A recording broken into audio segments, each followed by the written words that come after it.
Bismillah, kita mulai belajar. Ini quote. Tadi saya tengok ada quote ini menarik. Kata beliau begini, aku bukan nabi. Mungkin maksudnya beliau, yo, tidak harus kalian setujui semua pikiranku. Tugasku adalah membuat jendela. Setelah sebelumnya hanya ada dinding. Jadi kadang-kadang kita itu terpenjara oleh banyak hal, oleh pikiran kita, gagasan kita, ideologi kita, cara pandang kita, mindset kita. Yang itu kadang-kadang membuat kita kebingungan kalau ada situasi baru yang berbeda, yang tidak terjawab oleh mindset kita. Maka kita perlu cara berpikir alternatif. Itu yang istilah beliau jendela. Tugas saya membuat jendela. Jadi memberi tawaran, kira-kira bisa ndak kamu lewat sini. Semula ndak ada jalan sama sekali, kita terpenjara oleh pikiran kita. Lah situasinya situasi yang tidak memungkinkan untuk pandangan kita bisa dijalankan. Nah itu terus dicarikan bobolan. Kadang-kadang dalam hidup itu kita ketemu momen-momen yang modal pikiran lama kita tidak bisa menjawab itu. Perlu alternatif-alternatif khusus. Disitulah kita perlu jendela. Disitulah senangnya orang punya wawasan luas. Tidak pilih-pilih, karena sering saya bilang wawasan itu kayak senjata. Berarti kita punya banyak senjata. Yang tentu saja ya momennya harus pas, makainya. Maka kata Foucault, aku bukan nabi tapi hanya seorang tukang jendela yang membuat jendela bagi dindingmu. Baik, nah saya lanjutkan. Sebelum ke kesehatan mental, kita ke sini dulu ya. Ini tema ini dulu pernah kita bahas waktu pandemi. Saya masih ingat waktu pandemi itu saya membahas tentang sakit. Filosofinya sakit. Nah, ternyata yang kita sebut sakit itu jenisnya 3 kalau dalam bahasa Inggris. Yang pertama disease, yang kedua illness, yang ketiga sickness. Ini beda. Kalau disease itu yang terjadi dengan tubuh kita. Kalau illness itu yang kita rasakan. Kalau sickness itu konsep sakit. Ya, misalnya kepala kita terbentur sehingga terus ada ya bengkaknya. Nah, kepala bengkak itu disease. Terus kita merasa senut-senut. Nah, senut-senutnya itu illness. Terus kamu ke dokter terus dikasih konsep. Ini namanya sampean memar, namanya sakit ini, obatnya harus ini. Nah, itu sickness-nya. Kalau yang pertama sifatnya objektif, disease itu objektif. Objektif itu ya faktanya. Kepala yang bengkak, tangan yang berdarah, gigi yang copot. Ini kan objektif. Tapi kalau illness ini subjektif. Ada orang kepalanya bengkak, santai saja. Sakit kayak gini ringan, bagi dia kayak enggak sakit. Itu subjektif. Ada yang kesenggol dikit sudah teriak-teriak, ada yang parah, santai saja. Itu illness, sifatnya sangat subjektif. Yang ketiga, sickness. Kalau sickness, ini namanya intersubjektif. Kesepakatan. Jadi akan di situ ada konsep, ada teori tentang sakit. Tensinya berapa, Pak? Oh, tensinya saya 140. Wah, Bapak termasuk darah tinggi ini, sudah bahaya ini ya. Ini konsep. Tingginya tekanan darah itu disease. Teman-teman pusing atau tidak dengan tensi yang tinggi itu subjektif, itu illness. Terus divonis punya penyakit darah tinggi, hipertensi itu sickness. Bisa saja orang secara sickness dia diputus parah, tapi illness-nya dia santai saja. Dan ternyata ya umurnya panjang. Nah, bisa saja begitu. Ini nanti di Foucault, beliau banyak bahas yang nomor 3. Jadi yang sickness ini, bahwa sakit atau tidak itu kadang-kadang sifatnya kesepakatan orang pinter-pinter. Kita hanya objeknya. Kita sering ditakut-takuti. Wah, ini sudah gejala ini sudah. Terus kita divonis ini, divonis itu. Terus kita panik. Karena panik terus sakit beneran. Kita sering begitu. Baik. Jadi nanti ada alirannya di filsafat. Kok membahas rasa sakit hanya disease-nya saja, namanya naturalisme. Yang objektif tadi loh. Hanya lihat, oh sekarang tensinya 140, 150, oh kepalanya bengkak. Hanya ini yang dibahas. Yang terjadi dengan organ atau tubuh kita ya. Ini namanya naturalisme. Kalau yang dibahas illness-nya saja, yang kita rasakan saja, itu namanya instrumentalisme. Kalau yang dibahas kesepakatan teori-teori kedokteran, konsep-konsep tadi, namanya konstruktivisme. Jadi ini beda-beda, ini wawasan awal ya, sebelum teman-teman nanti memahami pikirannya Foucault. Jadi beliau ada di ranah ketiga yang melihat sakit itu seringkali urusan kesepakatan. Biasanya kesepakatan ahlinya atau istilahnya Foucault orang yang punya kekuasaan. Orang yang punya kekuasaan di dunia kesehatan ya para ahli medis dan kita objeknya. Jadi bisa saja sebenarnya ya kalau untuk tubuh kita tidak sakit kok, kita tidak tapi begitu divonis dokter ya kita tetap diklasifikasi sebagai sakit. Apalagi yang mental. Nah, kalau fisik sih mending, tapi mental ini loh. Mental itu kan nanti mengkategori ini waras, ini tidak waras. Ini normal, ini tidak normal. Dan itu kalau model kesepakatan itu kayak dulu Ronggo Warsito. Kalau semua orang sudah tidak waras, ada satu orang waras, ya satu orang waras ini yang dianggap tidak waras. Jadi normal tidak normal, waras tidak waras, itu kadang ya kesepakatan.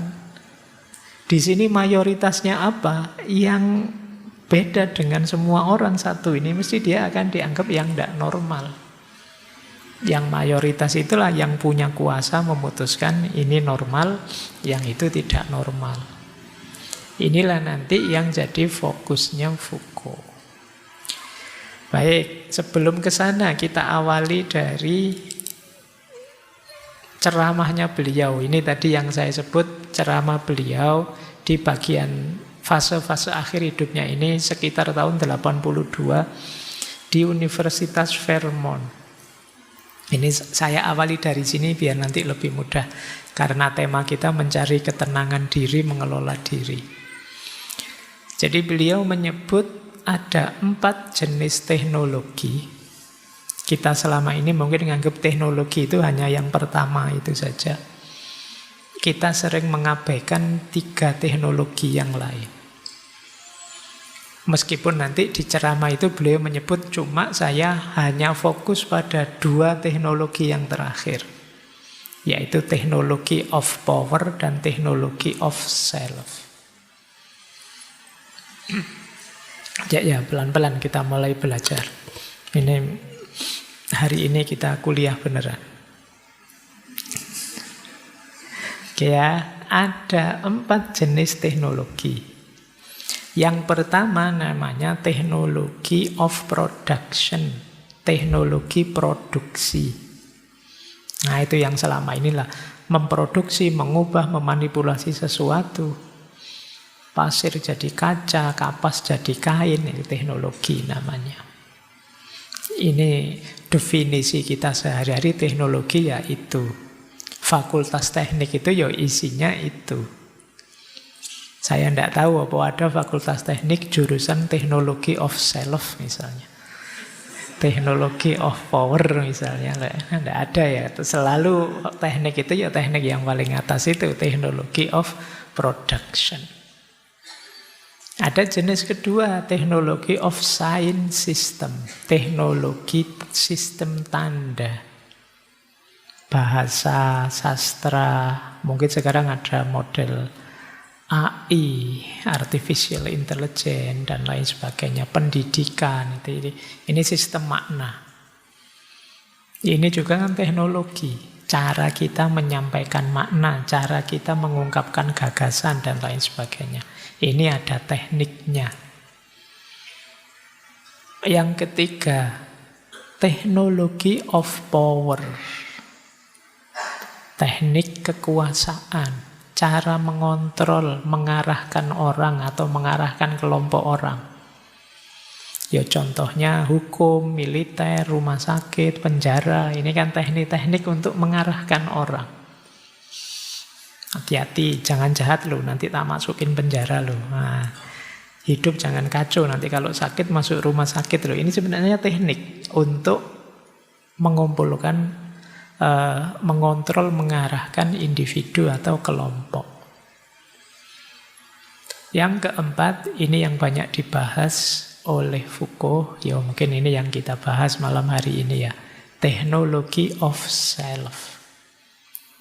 Jadi bagaimana kita membentuk identitas, perilaku, moralitas untuk menuju tujuan yang kita inginkan. Jadi kita ibadah, kita diet, kita nyari hiburan, kita apa, itu bagian dari teknologi of self. Kemarin berbulan-bulan kita membahas kebahagiaan. Cara kita menuju kebahagiaan itu teknologi of self.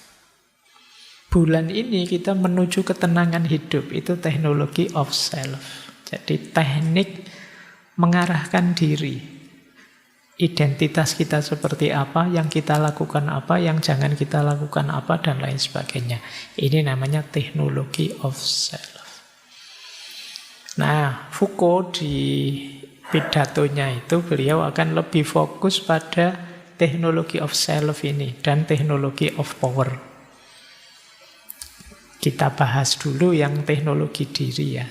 Nanti setelah itu teknologi power kita sambungkan dengan kesehatan mentalnya. Gimana sih cara teknik untuk memodifikasi diri dengan menuju tujuan yang kita inginkan? Teman-teman kan mestinya punya cita-cita. Nah, cara mengelola diri, mengarahkan diri biar sampai pada cita-cita, keinginan, kebahagiaan, kesuksesan, itu caranya gimana? Itulah nanti yang disebut teknologi of self. Nanti ada 4 cara yang beliau tawarkan. Unsurnya teknologi of self atau teknologi diri itu 4. Yang pertama, pengenalan diri atau pengetahuan diri. Yang kedua, kekuasaan. Yang ketiga, praktek. Yang keempat, tujuan. Coba ya. Jadi yang pertama, kita harus kenal diri kita. Kita belajar filsafat, belajar agama, mencari ilmu, sekolah, kuliah. Itu kan dalam rangka mengenal diri. Kalau sudah kenal, terus kita arahkan, kita atur. Tanpa pengenalan diri, yo, bagaimana kita mengarahkan diri? Ini basic sudah. Tema-tema humaniora kemarin itu, tema tentang manusia apapun, awalnya memang mengenali diri. Bahkan sampai kalian belajar tasawuf pun diminta mengenali diri. Man arofa nafsahu faqad arofa rabbahu. Itu kan kenal diri. Jadi ini sudah bolak-balik disarankan. Saya tidak tahu teman-teman sudah melakukan apa belum. kenalan dengan dirimu sendiri. Kalau kalian jatuh cinta, itu kan mesti kalian kepo dengan orang yang kalian taksir. Loh, kalau sama orang lain saja kamu sekepo itu tidak sama dirimu sendiri. Ayo dikenali ya diri kita itu. Tipe orang yang bagaimana sih aku itu? Kemudian kelebihanku apa? Kekuranganku apa? Dan seterusnya. Yang kedua, kekuasaan, power. Dalam hidup kita, di sekeliling kita itu ada power yang bekerja. Ada yang tidak kita sadari, ada yang kita sadari. Ada yang kita sadari, kita terima, ada yang kita sadari dan kita tolak. Namanya resisten. Ini kedua. Jadi kita itu kan hidup tidak mungkin semuanya kita putuskan sendiri. Selalu saja ada kekuasaan, kekuatan, power yang mempengaruhi kita.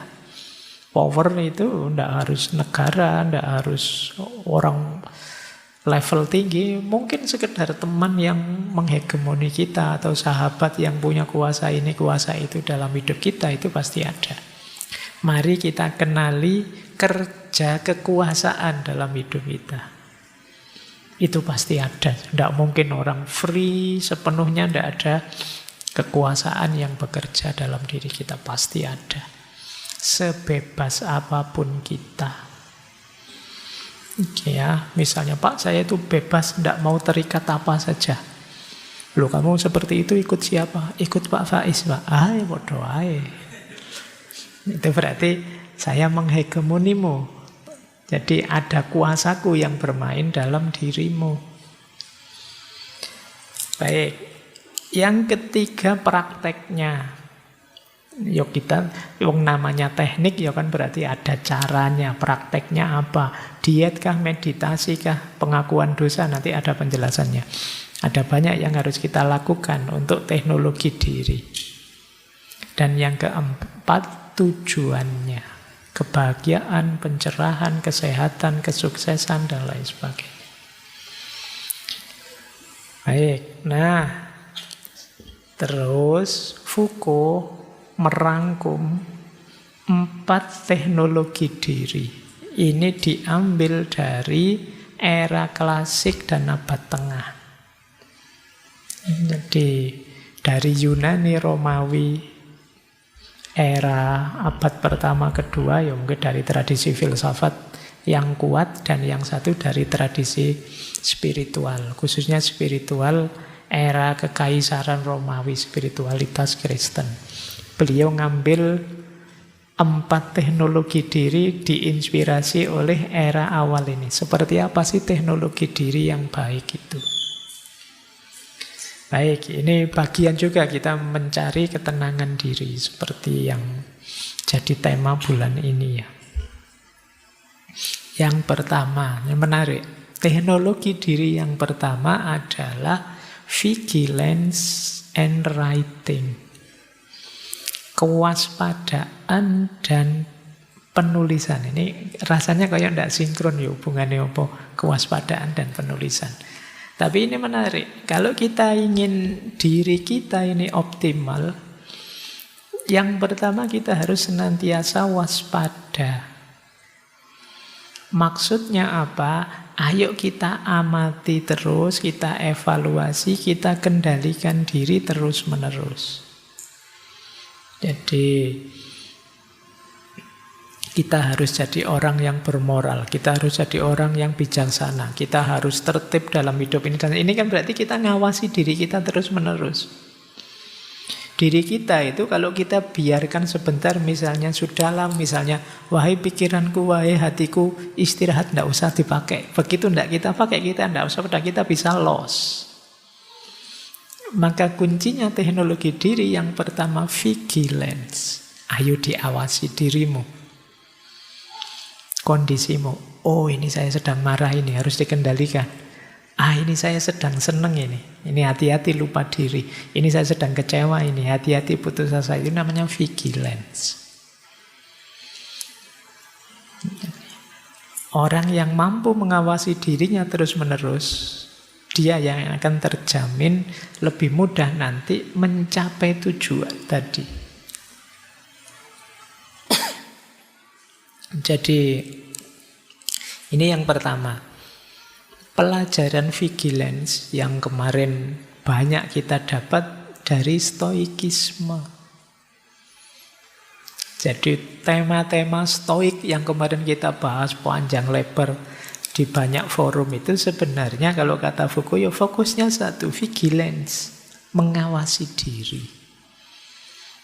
Jadi seperti apa kondisi kita, bagaimana situasi kita, itu vigilance.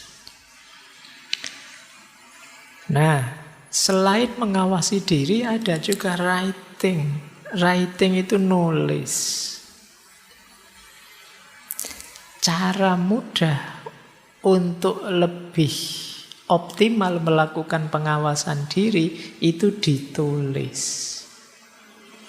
Nanti ada istilah hipomnemata. Hipomnemata itu semacam buku diarinya orang Yunani Romawi. Jadi zaman dulu mungkin semacam buku lah yang tempat mereka nulis.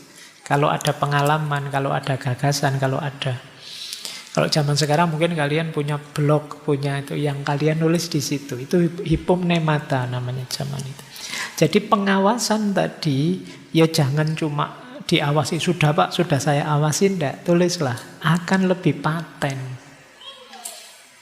Itu yang disebut teknologi diri. Teman-teman boleh kayak buku harian itu loh. Saya enggak tahu hari ini apa masih ada ya generasi Z yang punya buku harian. Nanti pulang dari kampus sampai kamar, hari ini aku jengkel sekali. Wah, segitu di sini kan loh. Oh, itu lumayan untuk pengenalan diri, teknologi diri tadi.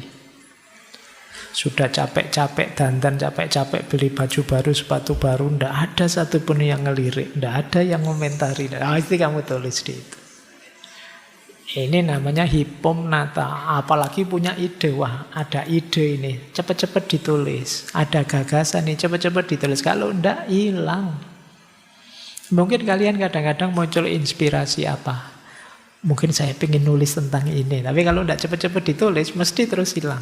Kemarin apa ya yang mau saya tulis, mesti begitu. Maka writing jadi salah satu strategi teknologi diri. Nulis saja, tidak usah target macam-macam. Kalian mesti kalau nulis mikirnya, semoga nanti viral Pak, semoga nanti banyak yang nge-like lah. Kamu targetmu gitu ya, tulisanmu palsu mesti. Tidak otentik siapa dirimu. Nulis saja tentang dirimu. Bagian dari pengenalan diri untuk nanti bisa mengarahkan diri. Jadi teknologi diri yang pertama writing. Selain pengawasan diri. Kata Foucault, vigilant adalah prakondisi dari writing. Jadi mengawasi diri sebelum nulis. Nah, sementara nulis juga alat untuk pengawasan diri. Jadi ya dua-duanya saling kerjasama. Jadi menulis tentang diri kita, bahan tulisannya dari introspeksi kita terhadap diri kita. Kemudian sambil nulis sekaligus sebenarnya kita juga sambil mengintrospeksi diri kita. Jadi ini pentingnya introspeksi diri, vigilance yang ditulis. Nah, mulai sekarang mungkin latihan ya, tulislah apa-apa. Ditulis itu lebih mudah nanti kalian memahami dirimu. Kalau ada yang dulu zaman SMP atau SMA pernah punya buku harian, itu sekarang kalian baca, itu sebenarnya saatnya kamu kembali ke belakang. Oh, ternyata saya dulu tipe orang yang kayak gini ya. Nah, mungkin buku harianmu yang lama coba dibuka-buka lagi itu. Mungkin kalian senyum-senyum sendiri, kalian malu sendiri lihat kata-katamu. Nanti buku harianmu kalau pas jatuh cinta nanti digambari love, terus kalau patah hati love-nya dibikin patah, terus ini kan kayak gitu dulu. Itu sekarang kamu baca itu kan kamu senang. Iya ya, saya dulu kok naif banget ya aku ya, lucu banget aku ya, bikin malu saja ya. Dulu begitu, padahal waktu nulisnya nangis-nangis itu. Sekarang kamu ketawain. Itu alatmu untuk introspeksi. Oh, berarti saya tipe orang kayak gini dulu itu. Sekarang kayak gimana ya? Saya harus seperti apa? Jadi yang pertama itu ya, introspeksi, mengawasi diri dan menulis. Oke, saya akhiri sekian. Kurang lebihnya mohon maaf. Wallahul muwafiq. Wallahu a'lam bishawab. Wassalamualaikum warahmatullahi wabarakatuh.